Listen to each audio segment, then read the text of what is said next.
नमस्कार दोस्तों क्या आपके सर के ऊपर बहुत सारे लोन्स है, बहुत सारे ईएमआई है, बहुत ज़्यादा टेंशन भी है क्योंकि पास में इतना बड़ा इकट्ठा पैसा नहीं होता है क्योंकि मेरा फैमिली है, मेरा बच्चे हैं, सोसाइटी में बहुत सारे लोन लिया हूँ, ईएमआई है, कैसे उसको लाइफ पर कैसे उसको चुकाऊंगा एंड कैसे मैं फाइनेंशियल थोड़ा स्ट्रेस फ्री होऊंगा एंड बहुत सारा दिक्कत करता है क्योंकि ऐसा अक्सर बहुत सारे लोगों का दिमाग में है एंड बहुत सारे लोग भी ऐसे कर रहे हैं। क्रेडिट कार्ड में बहुत सारा बिल हो गया है, लोन भी बहुत सारे ईएमआई चल रहा है, पैसा एक भी नहीं बचता है, सेविंग में एक रुपया नहीं है, फ्यूचर में क्या करूँगा। थोड़ा कुछ मैं म्यूचुअल फंड में इन्वेस्टमेंट किया हूँ, फिर भी नहीं भी किया हूँ, क्या सोच रहा हूँ मैं आगे क्या करूँगा। तो गैस आज का वीडियो होगा very very very important and special video. Gas video में पूरा आपको डेफिनेटली ग्राफिकल वे में आपको दिखाने वाला हूँ एंड आपके स्क्रीन के सामने अभी आप थोड़ा सा झलक देख सकते हो। पूरा मैं स्टेप बाय स्टेप कुछ पॉइंट लिखा हूँ, आपके दिखाऊंगा आप कैसे जो लोन पे हो, आप जो कैसे लोन के ऊपर आप उठोगे, ओवरकम करोगे एंड इन्वेस्टमेंट करोगे। कुछ ऐसे स्टेप्स बताने वाला हूँ, आप लाइफ पर डेफिनेटली करोड़पति बन सकते हो लोन होते होते भी। तो आज का वीडियो बहुत ज़्यादा स्पेशल, जो चैनल पर न्यू है मैं उनको बता देता हूँ। मेरा टिप्स एंड स्ट्रैटेजी फाइनेंस से रिलेटेड आपको अच्छा लग रहा है, प्लीज़ चैनल को सब्सक्राइब करके जरूर रखिएगा सो दैट जो भी मैं इस तरह फ्यूचर में latest video and informative video लाता रहूँगा सबसे पहले आपके पास आए। तो गाइस देख सकते हो आपके स्क्रीन के सामने, ध्यान से देखिएगा एंड जब जब चाहे आप वीडियो को पॉज करके आप नोट में लिख सकते हो एंड आप स्क्रीनशॉट भी ले सकते हो बीच बीच में।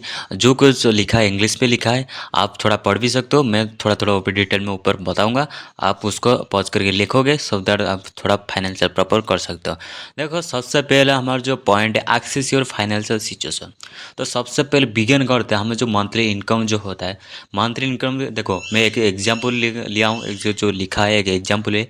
अकाउंट आपका कितना सैलरी है ना, आपका कितना ईएमआई जा रहा है, आप उसी हिसाब से आप कैलकुलेट प्लीज़ कर दीजिएगा। देखो सबसे पहले क्या होता है ना, हमारा जो इनकम होता है, मान लो फॉर एग्जाम्पल हमारा एग्जाम्पल 30,000 इनकम है, उसका 18,000 एक्सपेंसेस है। एक्सपेंसेस यानी कि हमारा कुछ ईएमआई लोन हो गया, ईएमआई में एक लोन नहीं चलता है, किसी किसी का ईएमआई में 2 लोन चलता है, 3 लोन चलता है एंड कुछ का बिल होता है, कुछ का रूम रेंट हो गया है, ठीक है ना। सबको मिला के मैं बता रहा हूँ आपको, ठीक है ना। मल्टीपल लोन हो सकते हैं आपका, तो आपको वीडियो पॉज करके देख सकते हो, मैं ऊपर डिटेल में बताने वाला हूँ। देखो सबसे पहले जो लोन्स होता है किसी का, देखो आपका लोन जो चल रहा है और कितना लोन चल रहा है, हो सकता है किसी का 5 हो सकता है, उसको हो सकता है किसी का 4 भी हो सकता है। सबसे पहले आप ध्यान रखो, नोट कर लो कितना आपका लोन है। फॉर एग्जाम्पल मेरा 3 4 लोन चल रहा है। कोई कोई लोन मेरा 1,000 का चल रहा है, 6 मंथ लेफ्ट है। कोई कोई लोन का मेरा 1500 चल रहा है, 12 उसका 1 साल लेफ्ट है। कोई कोई लोन का हो सकता है 5,000 ईएमआई चल रहा है, उसका 2 साल बाकी है, ठीक है ना। तो इस तरह आप काउंट करो एंड कोशिश करो एंड एनालिसिस करो लोन करने के लिए एंड मेक श्योर आप उसी टाइम कोई म्यूचुअल फंड स्टार्ट करो, इन्वेस्टमेंट करो, उसको स्टॉप इमीडिएटली करिए, होल्ड करिए, स्किप करिए, उसको मैं बताने वाला हूँ नेक्स्ट में। नेक्स्ट आता है आपको समझना है प्रॉब्लम कहाँ पे है, अंडरस्टैंड करना है प्रॉब्लम क्या है, रिकॉग्नाइज द प्रॉब्लम। क्योंकि देखो पहले हम समझना है ईएमआई ना आपको बढ़ने नहीं देगा, आपको खा जाएगा। देखो बैंक अकाउंट में पैसा रखोगे और कुछ किधर भी रखोगे 6% 5% होता है, पर जो आपका ईएमआई लोन्स होता है ना वो 12% 13% आपको खा जाता है। तो मेक श्योर कोशिश करना कैसे जल्दी से जल्द में लोन को चुकाओ एंड उसको फिनिश करो, सॉर्ट आउट करो। जब तक सॉर्ट आउट होगा तब तक का काम लगेगा। और एक चीज़ आपको गलती मत करना, किसी रिलेटिव्स, किसी आपको फ्रेंड सर्कल ऐसा किसी को पैसा मत देना, क्योंकि जो कभी कभी दे, एक बार हो गया, 2 बार हो गया, बार बार उसी गलती मत करिएगा। नॉट मत करिएगा क्योंकि देखो आप बिना मकसद से उसको पैसा दे रहे हो सकता है किसी को 50,000 दे रहे हो सकता है कि उसको 1 लाख दे रहे हो और उसको आपका पैसा ले जा रहा है, आपको वापस करेगा 1 महीने के बाद, कोई 2 महीने के बाद, 3 महीने के बाद, कोई कोई भी नहीं भी देता है। जो 3 महीने के 12 महीने के फिर भी बाद आपको रिटर्न करेगा, उसका ब्याज कुछ नहीं मिलेगा, आपको 0 से 0 इतना देगा, उसको कट करके भी दे सकते हैं। तो उससे अच्छा आप इन्वेस्टमेंट करो, उससे अच्छा आप सेविंग करो, एफडी करो, तो उससे ज़्यादा प्रॉफिट मिल सकता है। तो मेक श्योर बार बार ऐसा गलती मत करिएगा। मैं बहुत सारे वीडियो में बता चुका हूँ, फिर भी मैं बताने वाला हूँ। तो मेक श्योर इसी पे करना, एक एक सर्कुलर है क्योंकि हम जो लोन से वो बहुत क्रिटिकल है, क्योंकि वो पहले कोशिश करना कैसे। नेक्स्ट पॉइंट पे हम जाते हैं, टेम्पोरली स्टॉप ऑल एसआईपी। जैसे कि जस्ट पिछले बात कर रहा था, आपको एसआईपी होल्ड कर देना है, स्टॉप करना जाना चाहिए। क्योंकि आपको पहले कोशिश करना, आपको जो ईएमआई उसको कैसे लोन से उसी को कैसे सॉर्ट आउट करना है, यानी कि ऐसे कैसे कंप्लीट तुरंत होगा, उसी के बाद आप जाके सोचना लाइक पर इन्वेस्टमेंट करना है शेयर मार्केट में, स्टॉक मार्केट में, कोई एफडी वगैरह। क्योंकि सपोज मान लो फिर आप इधर इन्वेस्टमेंट कर रहे हो, कोई भी स्टॉक मार्केट शेयर मार्केट में 12% मिल रहा है, क्योंकि में 5% मिल रहा है, कोई नेगेटिव में जा रहा है, तो उसी टाइम को 12% 13% का उसका ब्याज दे, मतलब दे रहे परसेंटेज दे रहे हो, पैसे एक्सपेंसिव मैं बैंक को दे रहा हूँ, तो उसका कुछ भी फ़ायदा नहीं। तो मेक श्योर प्लीज़, जो भी आपका पैसा भी चल रहा है, आपके पास बहुत सारे लोन्स है, ईएमआई है, पहले उसको चुकाओ, उसके बाद आप सोचना ऐसा भी करेंगे, लोन्स करें और लाइफ पे इन्वेस्टमेंट नहीं करेंगे।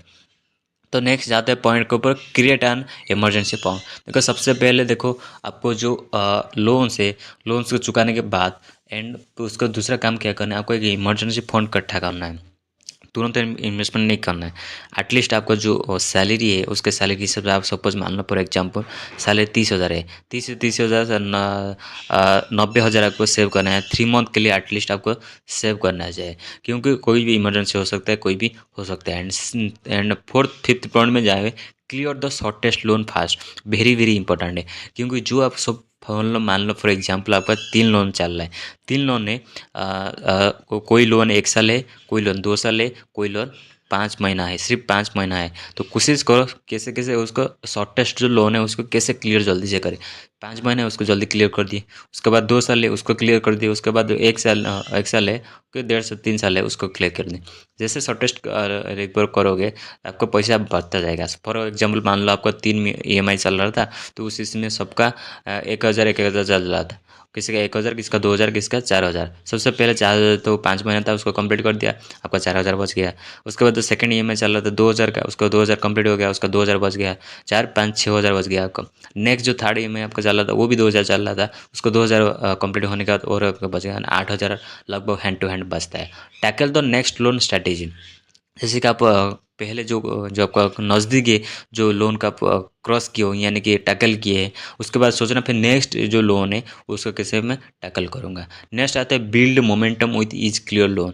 जैसे कि आप लोन कंप्लीट होता रहता है, उसको नोट डाउन करना एंड उसको लिखते रहेगा, एंड एक ग्राफ एक काउंट डाउन करना, बजट फिक्स करना। हाँ मेरा ऐसा लोन चल रहा था, उसी ऐसा नहीं कि लोन चुका दिया एंड मैं पैसा को बर्बाद अभी करूँगा, नहीं, पैसा को सेव करो, बचाओ एंड इमरजेंसी फंड पहले क्रिएट करो।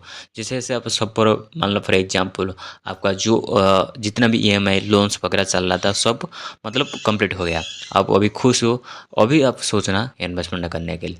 तो और भी कुछ मैं स्टेप बताने वाला हूँ, कैसे कौन सा म्यूचुअल फंड में किस तरह आपको डाइवर्सिफाई करना है, अकॉर्डिंग आपका रिस्क टॉलरेंस आपका एज है, ठीक है ना। तो सबसे पहले क्या करना है, फाइनल स्टेप होता है free cash flow and investment strategy. आपको इन्वेस्टमेंट करना है, क्या क्या इन्वेस्टमेंट करना है, सबसे पहले मैं शॉर्टकट में बता देता हूँ, आप पॉज करके वीडियो को प्लीज़ स्क्रीनशॉट ले सकते हो, अदरवाइज आप होल्ड करके नोट भी ले सकते हो। देखो गाइस, सबसे पहले क्या ना, मतलब ग्रीन येलो में देख सकते हो 50% for large cap investment, 30% for mid cap investment, 20% for small cap investment. उसी को मैं बता रहा हूँ लाइफ पर मॉडरेट रिस्क के लिए। अगर आप यंग हो, एग्रेसिव इन्वेस्टर हो, तो आपको थोड़ा उल्टा करना है, जैसे कि 50% पर लार्ज कैप है, आपको उसी 50% में स्मॉल कैप करना चाहिए। जो 30% मिड कैप है, उसी को 30% आपको मिड कैप रहने दीजिएगा। 20% जो स्मॉल कैप है, उसी 20% का लार्ज कैप का करना चाहिए। अगर आप very very high aggressive investor हो एंड एटलीस्ट 15-20 साल से ऊपर भी करने वाला हो, तो उसको भी आप पलट सकते हो, उल्टा सकते हो, तो बेस्ट प्रॉफिट आपको मिल सकता है लॉन्ग टर्म के लिए। बट मेक श्योर जो भी आप इन्वेस्टमेंट करोगे आपको खुद थोड़ा एनालिसिस करके रिसर्च करके करना। Plan for the long term, आपको लॉन्ग टर्म के लिए प्लान करना है। फॉर एग्जाम्पल मान लो आप लार्ज कैप में ऐसा भी करो, आपको तो मान के चलना पड़ेगा कि 12% एवरेज जो रिटर्न देता है। एंड सपोज मान लो फॉर एग्जाम्पल मिड कैप में इन्वेस्टमेंट कर रहे हो, वो मान के चलो 15% है, क्योंकि उसके ज़्यादा हो भी सकता है, नहीं कम, उसका कम भी हो सकता है। स्मॉल कैप की बात करें, मान के चलो 18%, उससे भी ज़्यादा भी हो सकता है, उस पर भी कम भी हो सकता है। तो मेक श्योर आप इतना वो गारंटी मत लेना कि 25-30% मिल जाएगा, ऐसा नहीं होता है मार्केट में। लाइफ पर मोटा मोटे देखा जाए तो इतना ही होता है। तो जैसे कि आपने टाइटल एंड थंबनेल देखा तो मेरा पोर्टफोलियो देख सकते हो 2,52,000 का, यानी कि मेरा पोर्टफोलियो में इसी तरह ग्रो किया हूँ। एंड इसी तरह पहले जो छोटा छोटा मेरा जो था ड्यू में कॉलेज में मैं जो पढ़ाई कर रहा था, जो मेरा जो कुछ बाकी पैसा था, मैं जो काम किया पहले पहले उसको चुकाया, ठीक है ना। जो पहले उसको चुकाने के बाद मैं खुद के ऊपर इन्वेस्टमेंट किया, लैपटॉप ख़रीदा, उसका लैपटॉप खरीदने के बाद उसका मैं कुछ प्रिपरेशन किया, उसके बाद मैं जॉब किया, जॉब में उसके बाद जो थोड़ा थोड़ा अमाउंट होता है मैं इन्वेस्टमेंट करना शुरू किया। एंड बीच बीच में छोटी छोटी अमाउंट ऐसे मेंटाता रहता हूँ। तो मेक श्योर आप इस तरह स्ट्रेटेजी फॉलो करिए, बहुत ज़्यादा हेल्पफुल होगा। तो प्लीज़ बताना वीडियो हेल्पफुल मिला कि नहीं। तो वीडियो हेल्पफुल मिला, प्लीज़ चैनल को सब्सक्राइब जरूर करिएगा, वीडियो को प्यारा सा लाइक कर दीजिएगा एंड शेयर करना आपका दोस्त फैमिली जो लोन पे है। फिर मिलते हैं guys next video, take care.